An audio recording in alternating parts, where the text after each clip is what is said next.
नमस्कार। आज हम एक बहुत ही जमीन से जुड़े लेकिन बेहद जरूरी टॉपिक को समझने वाले हैं। हम बात करेंगे भारत की मिट्टी की, जो हम सबके पैरों के नीचे है, लेकिन असल में हमारे जीवन का आधार है। तो चलिए शुरू करते हैं। देखिए, सबसे पहले हम समझेंगे कि मिट्टी आखिर है क्या। फिर जमीन के नीचे झांककर उसकी परतों को देखेंगे। उसके बाद भारत की जो मुख्य मिट्टियां हैं उन पर बात करेंगे। और फिर एक बहुत बड़ी चुनौती यानी एनपीके चैलेंज को समझेंगे। और आखिर में सारी जरूरी बातों को एक साथ समेट लेंगे। तो सबसे पहला और सबसे बुनियादी सवाल, देखिए, मिट्टी सिर्फ धूल या गर्दा नहीं है। असल में ये एक जीती जागती बेहद कॉम्प्लेक्स व्यवस्था है। पता है, मिट्टी के विज्ञान को पेडोलॉजी कहते हैं।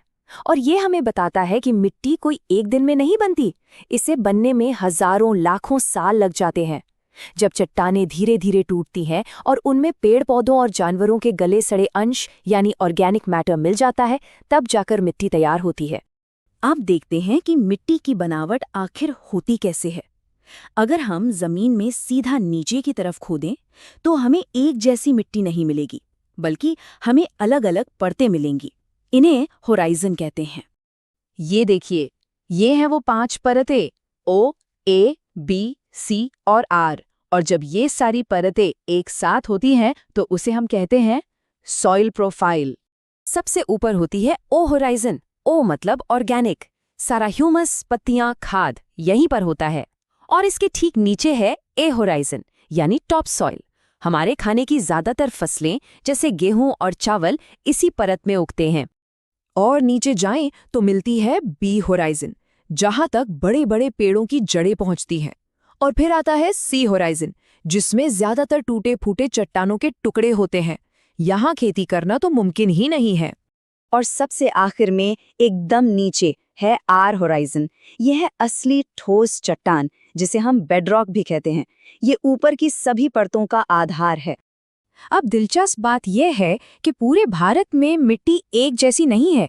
यहाँ के अलग अलग हिस्सों में बहुत अलग अलग तरह की मिट्टियाँ पाई जाती हैं। वैसे तो ICAR यानी Indian council of agricultural research Bharat में 8 तरह की मिट्टियाँ बताता है। पर हम यहाँ पे 4 सबसे मुख्य मिट्टियों पर फोकस करेंगे, जो सबसे ज्यादा जरूरी हैं। तो नंबर 1 पर है जलोढ़ मिट्टी। इसे आप भारतीय खेती का सुपरस्टार कह सकते हैं। ये भारत के बड़े उत्तरी मैदानों में फैली हुई है। ये मिट्टी बनती है नदियों से। गंगा, सिंधु, ब्रह्मपुत्र जैसी नदियां पहाड़ों से इसे बहाकर लाती हैं और मैदानों में बिछा देती हैं। यही वजह है कि ये इतनी उपजाऊ है और देश की ज्यादातर खाद्य फसलें इसी में उगाई जाती हैं। अगला नंबर है काली मिट्टी का। जैसा नाम वैसा काम। इसे रेगुर मिट्टी या फिर ब्लैक कॉटन सॉइल भी कहते हैं। और ये नाम इसे क्यों मिला, ये भी बड़ा इंटरेस्टिंग है। ये मिट्टी असल में ज्वालामुखी के लावा से बनी चट्टानों से तैयार हुई है। और इसकी सबसे बड़ी खासियत है पानी सोखने की कमाल की क्षमता। ये बहुत देर तक नमी बनाए रखती है, इसीलिए कपास जैसी फसल के लिए ये एकदम परफेक्ट है। अब जरा दक्षिण भारत की तरफ चलते हैं। यहाँ हमें मिलती है लाल मिट्टी। और इसका रंग लाल क्यों है? वो इसलिए क्योंकि इसमें आयरन ऑक्साइड यानी लोहे की मात्रा बहुत ज्यादा होती है। इसमें खनिज तो भरपूर होते हैं, पर यह जलोढ़ मिट्टी जितनी उपजाऊ नहीं होती। इसीलिए इसमें बाजरा और मक्का जैसे मोटे अनाज उगाने के लिए सिंचाई की जरूरत पड़ती है। और हमारी लिस्ट में चौथी मिट्टी है लैटेराइट मिट्टी।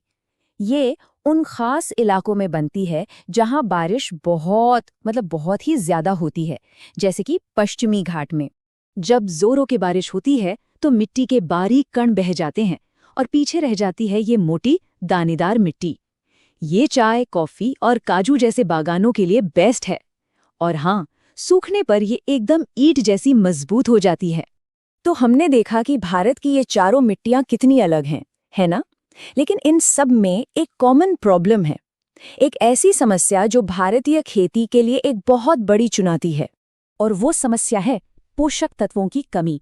भारत की ज्यादातर मिट्टियों में पौधों की ग्रोथ के लिए जरूरी 3 सबसे अहम पोषक तत्व नाइट्रोजन, फास्फोरस और पोटाशियम, जिन्हें हम NPK कहते हैं, उनकी बहुत कमी होती है।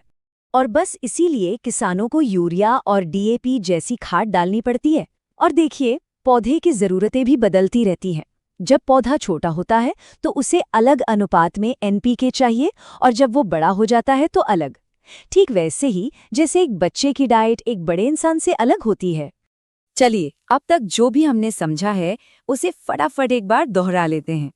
तो याद रखने वाली 3 बातें हैं। पहली, मिट्टी एक कॉम्प्लेक्स सिस्टम है। दूसरी, भारत में 4 मुख्य प्रकार की मिट्टियां हैं: जलोढ़, काली, लाल और लैटेराइट। और तीसरी, इन सभी में सबसे बड़ी कॉमन चुनौती है एनपीके यानी पोषक तत्वों की कमी।